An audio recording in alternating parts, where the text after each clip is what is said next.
Good morning to you all from Belgium, Holland, all over the world. Many people are joining us today, and we are very proud to welcome you here. It's a very special day today. Last year we started with our first color talks and had over we had 9 speakers in over 7 episodes of the color talk, sharing their expertise on color with us all. Today, along with many other countries, we celebrate the International Color Day of the 21st of March 2022. So we are a day ahead, but I think the Sunday morning is probably better than Monday morning. The celebrations aim to develop awareness of the importance of color phenomena and culture in the broad domains of art, science, design, psychology, technology, and so much more. This is exactly what ICA-Belgium wants to achieve, since ICA stands for Interdisciplinary Color Association. Today, 4 topics are a great example of the variety of disciplines one can address to in the name of color, since color is part of every aspect in everyone's lives. The 4 presentations will take about 20 minutes each, and at the end you can ask questions which you can already write down in the chat. I would like to see, is Svetlana from Kiev present here? She wanted to try to join us this morning. Let me see at the names. She's not here, but maybe she will listen to the recordings afterwards. Well, we all know what's going on in Kiev, and I think it's very brave of her to want to join, but apparently she cannot. But I think we wish her, all of us, a very much courage to go through these difficult times. Okay, so now we invite you to relax, sit back and enjoy. And I give the word, I think, to Maya. Yeah. Yes. Thank you, Jeanette. Good morning, everyone. Hello, welcome. I am very honored to introduce our first speaker, Isabelle Corten, Belgian architect, town planner, and lighting designer, specializing in public spaces, with light and the city being central preoccupations in her work. She has worked on the redevelopment of public spaces in Belgium, Switzerland, and France. She developed her own practice, Radiance 35, in 2001, a lighting agency of 10 people. And 20 years later, in 2021, she created, together with Raphaël Giroir, Radiance 35 Sud, a sister company located in Marseille. Isabelle Corten believes that light cannot be confined within the overly restrictive constraints of sometimes narcissistic exercise in style. Rather, it is an issue of social cohesion. Isabelle Corten does not therefore limit herself simply to designing the lighting or illumination for a site. She adds that extra something that is the hallmark of a resolutely political approach, constantly questioning its meaning. The town, a living space inhabited by men, women, and children, reflect its social framework. A street, a square, an avenue, or a tree all become another prism through which to comprehend the urban reality. The work of Isabelle Corten shows it is possible to develop different types of lighting to reflect that reality. She's the president of Lighting Designers Without Borders, co-founder of Social Light Movement, and member of Lighting Urban Community International. Isabelle, thank you very much for being here today with us, and the screen is yours. Thank you, Maya, for this introduction. I will try to share with you my view about light and colors. So, a moment. Okay. Sorry.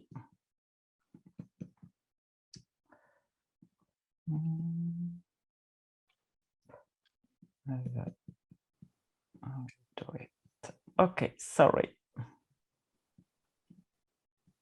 I will start. You see the screen? Yes. Okay, and I will do it. Okay, thank you. So good morning, everyone. And well, I was really pleased to be invited to talk about light and colors. And in the beginning, I say to myself, well, I don't use so many times colors in my project.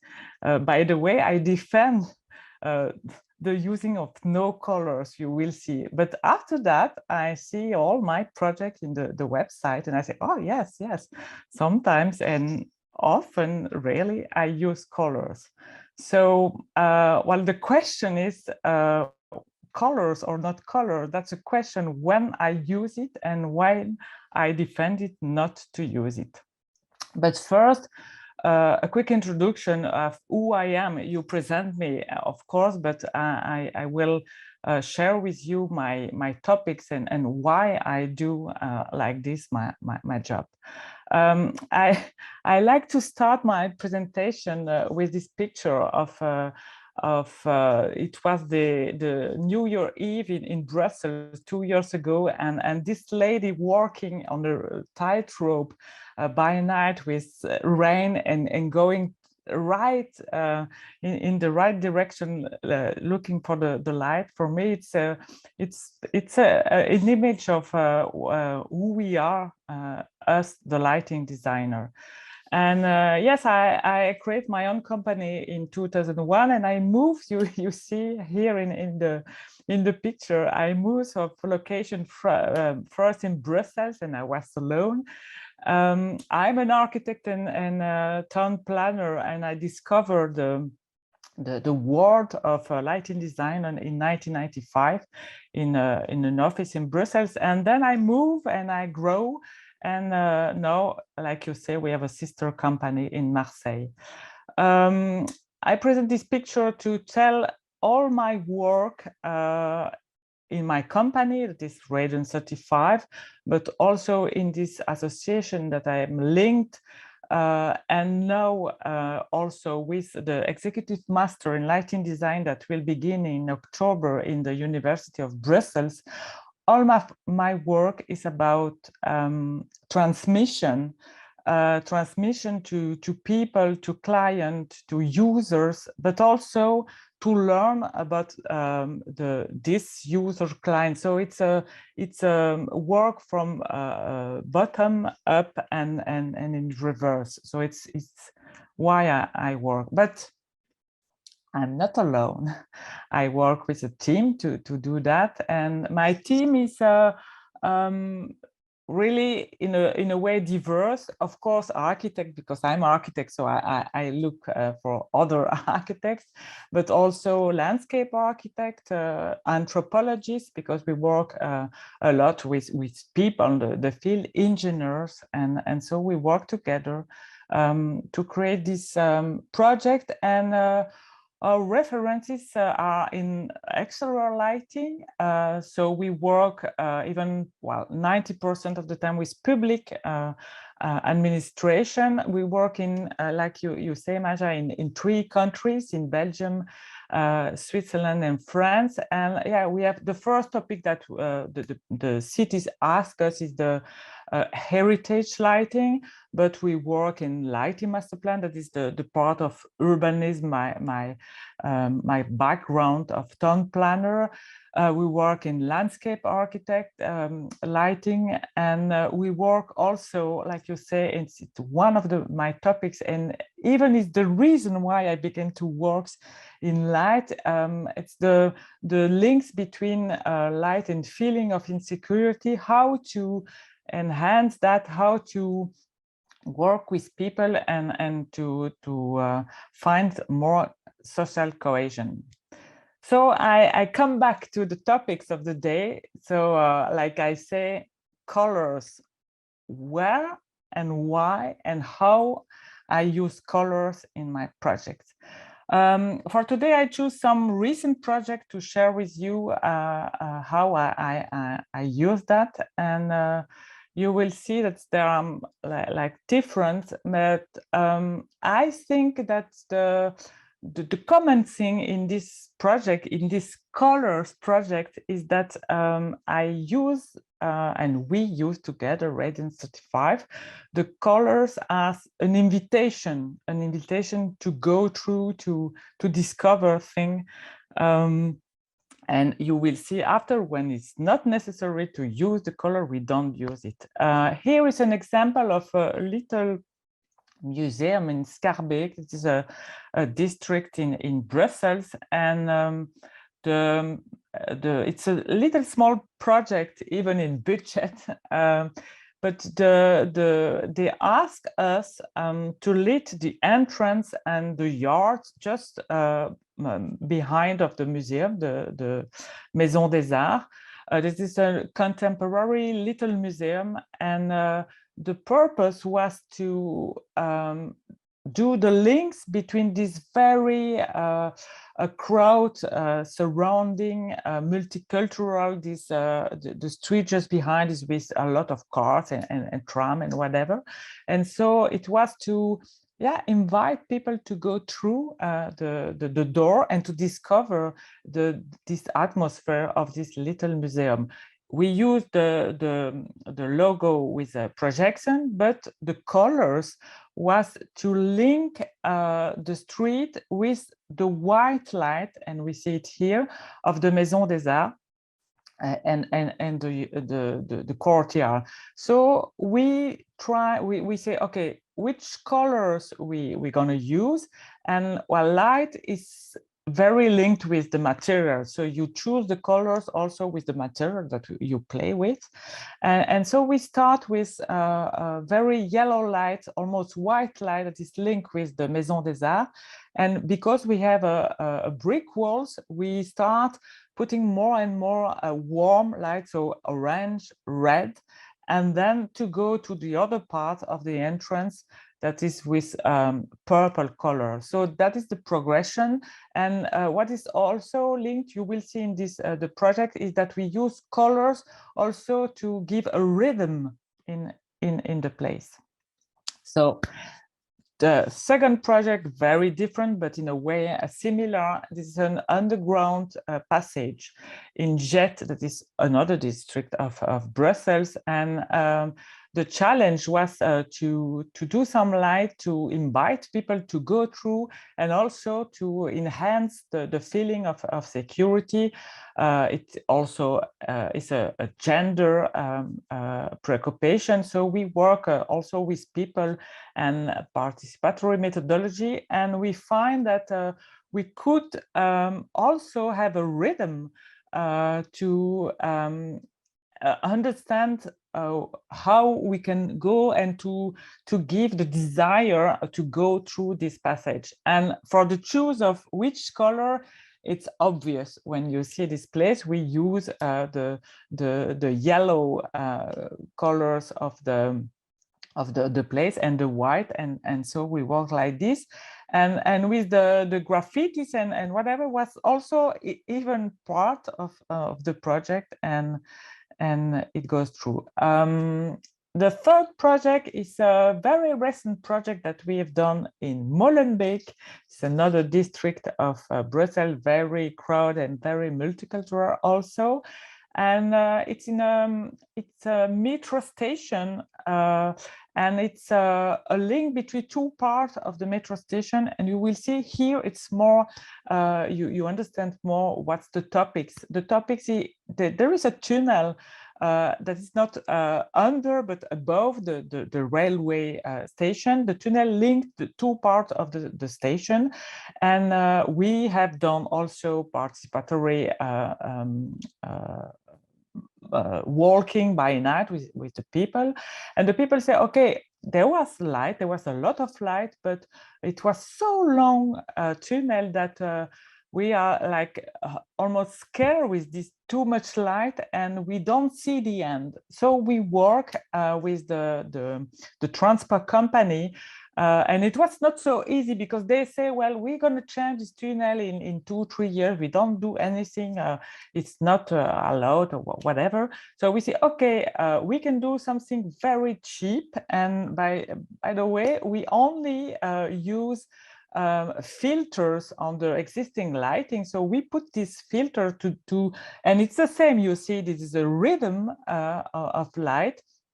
And with the rhythm, the tunnel, it's easier now to pass through. In this case, we use blue light because blue light by far away, you see it a lot. It was too difficult to use here orange light or red light. So and the other thing is with the blue light, when you are inside, it's not so strong. Yeah, you see here the picture because it's with a camera, but when you are on site, it's not so strong. And for the part, for the entrance in one part and the other part, we balance the blue light with an orange light that you see on the wall, and here you see when you are going on the other side, orange and like warm white to play with the 2-dimension. The fourth project is also a new project. The opening will be in May, but it's now finished, and it was also a very special project. It's the Tunnel Léopold, and now it's called Annie Cordy. And we were invited to think about scenographic light, and more than that, to enhance artistic project of Charlotte Baudry. She worked with a lot of women portrait to say, well, the diversity of women in Brussels. And when we work with her, we discovered that she do the project like with an invitation to go through Brussels and to go out of Brussels. So you see here, the people are in the back. You see the back side of the women, and so it's for going out of Brussels. So we think about it, how to enhance that, and of course the colors is necessary to do a difference between the functional light and the artistic light. So another time we think, well, which colors? So with the chromatic and the circadian circle of light, we use warm light to go at the end of the day, because normally the people that are working on Brussels at the end of the day go out. So we work with warm light, and for the entrance, this is the other side of the tunnel. We work with cold light, of course.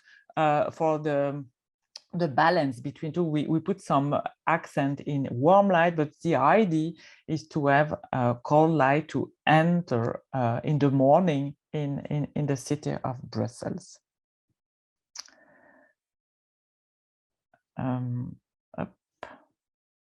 It doesn't work. Okay. So that's the project with colors, and then why I defend, and sometimes you will see it's difficult to defend it because all people want colors in a way to change. You see a lot of projects of color changing a lot, and we defend in some projects that we don't want color light, even if of course white is also a colors. So for example, here you have the Vooruit in Ghent. This is the city in the north of Belgium, and yes, it's here you have a theater and a conference place, and it's also, you see, it's very nice building, a heritage building, and well, us as lighting designer and architect, we only need to put some very smooth white light to enhance the architecture. So we don't need colors in this project. Also here is in Ghent, the same, and I choose this because it was very interesting to work in several towers of the city, and a contemporary tower. It is the Boekentoren of the architect Van de Velde, that is very known, and it was restored months ago. And so, of course, here also it was well, unbelievable to work with colors. So we choose to work with white light. And of course, in the right side with the Cathedral of Ghent, we also choose to work with white light. I chose also this project because it's about rhythm, but it's not about colors.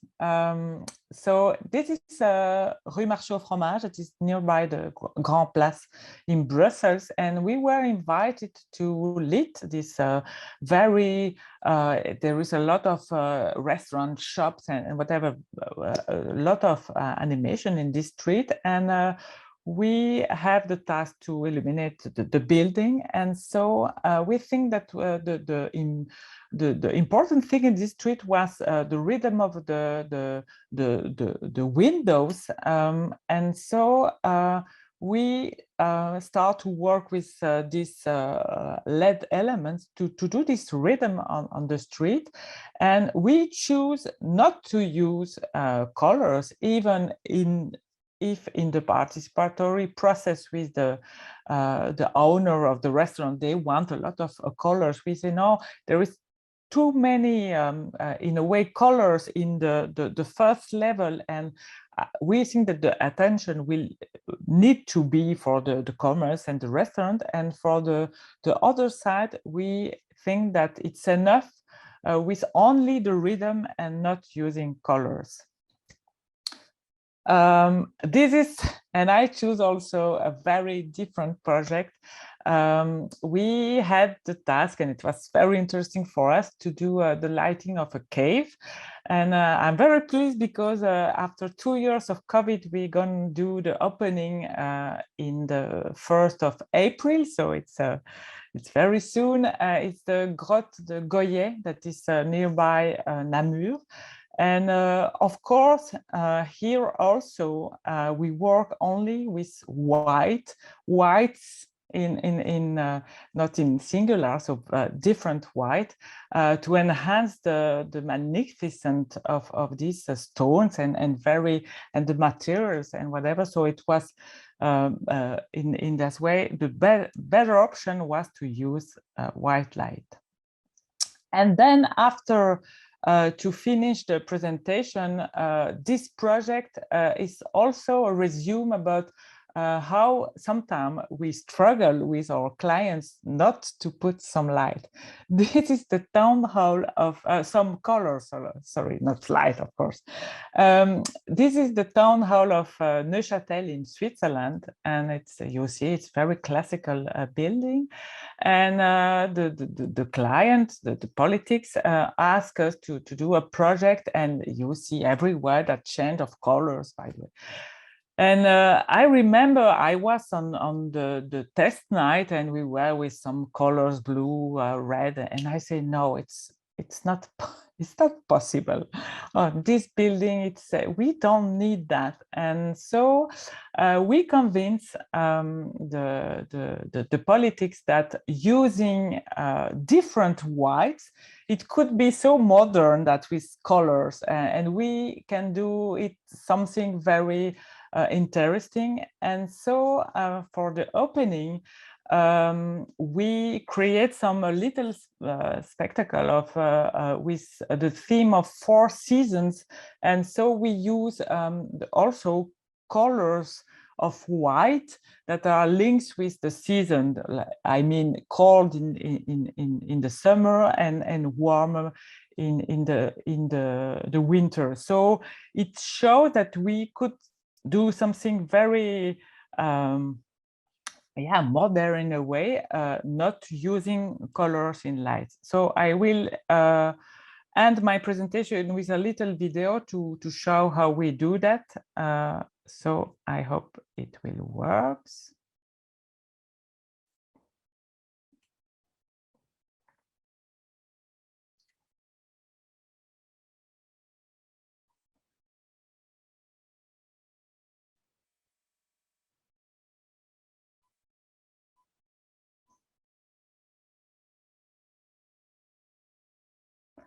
So you see here we play with the rhythm, not with the colors. And you will see later we play with the white colors.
So I will go a little bit further to see the other colors.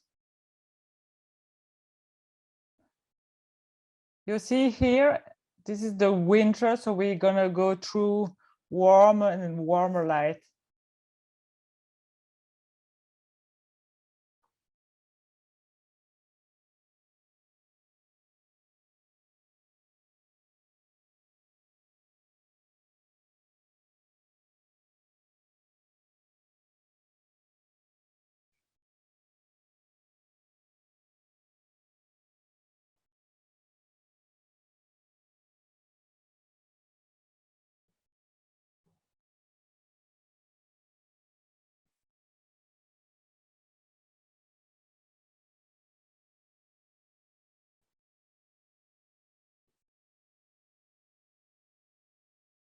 You see, we are going deeper in the warm light.